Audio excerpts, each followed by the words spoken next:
ನಾಮಕ್ಕೆ ಸ್ತೋತ್ರ ಉಂಟಾಗಲ್ಪಡಲಿ. ಪ್ರೀತಿಯುಳ್ಳ ದೇವಜನರೇ, ಯೇಸು ಕ್ರಿಸ್ತನ ಹೆಸರಿನಲ್ಲಿ ನಾನು ನಿಮ್ಮನ್ನು ವಂದಿಸುತ್ತೇನೆ. ಜ್ಞಾನೋಕ್ತಿಗಳು 23ನೇ ಅಧ್ಯಾಯ 18ನೇ ವಚನದಲ್ಲಿ ವಾಕ್ಯ ಈ ರೀತಿಯಾಗಿ ಬರೆಯಲ್ಪಟ್ಟಿದೆ. ಒಂದು ಕಾಲ ಉಂಟು, ನಿನ್ನ ನಿರೀಕ್ಷೆಯು ನಿರಾರ್ಥಕವಾಗದು ಎಂದು ವಚನ ಬರೆಯಲ್ಪಟ್ಟಿದೆ.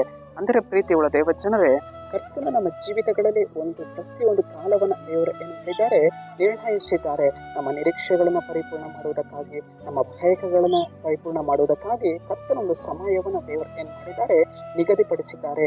ಹೇಗೆ ದೇವರು ಅಬ್ರಹಾಮನ ಜೀವಿತದಲ್ಲಿ ಇಸಾಕನನ್ನು ಕೊಡುವುದಕ್ಕಾಗಿ ಕರ್ತನ ಒಂದು ಕಾಲವನ್ನು ನಿರ್ಣಯಿಸಿದ್ದಾರೋ, ಒಂದು ಕಾಲವನ್ನು ಉಂಟು ಮಾಡಿದ್ದಾರೋ, ಅದೇ ರೀತಿಯಾಗಿ ನಮ್ಮ ಜೀವಿತದಲ್ಲಿಯೂ ಕೂಡ ನಾವು ಬಯಕೆಗಳನ್ನು, ನಿರೀಕ್ಷೆಗಳನ್ನು ಪರಿಪೂರ್ಣ ಮಾಡುವುದಕ್ಕಾಗಿ ದೇವರು ಒಂದು ಕಾಲವನ್ನು ಏನು ಮಾಡಿದ್ದಾರೆ, ಇಟ್ಟಿದ್ದಾರೆ.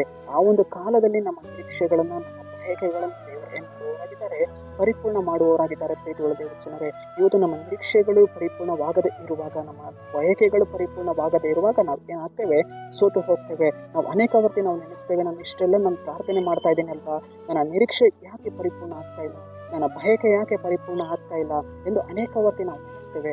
ಆದರೆ ಪ್ರೀತಿಯುಳ್ಳ ದೇವಜನರೇ, ಕರ್ತನ ಅಬ್ರಹಾಮನಿಗೆ ಒಂದು ಕಾಲವನ್ನು ಇಟ್ಟಿದ್ದರು. ಇಸಾಕನನ್ನು ಆ ಕಾಲದಲ್ಲಿ, ಆ ಸಮಯದಲ್ಲಿ ಅವನಿಗೆ ಅನುಗ್ರಹಿಸಿದರು. ಆಗ ಅವನ ನಿರೀಕ್ಷೆ ಪರಿಪೂರ್ಣವಾಯಿತು.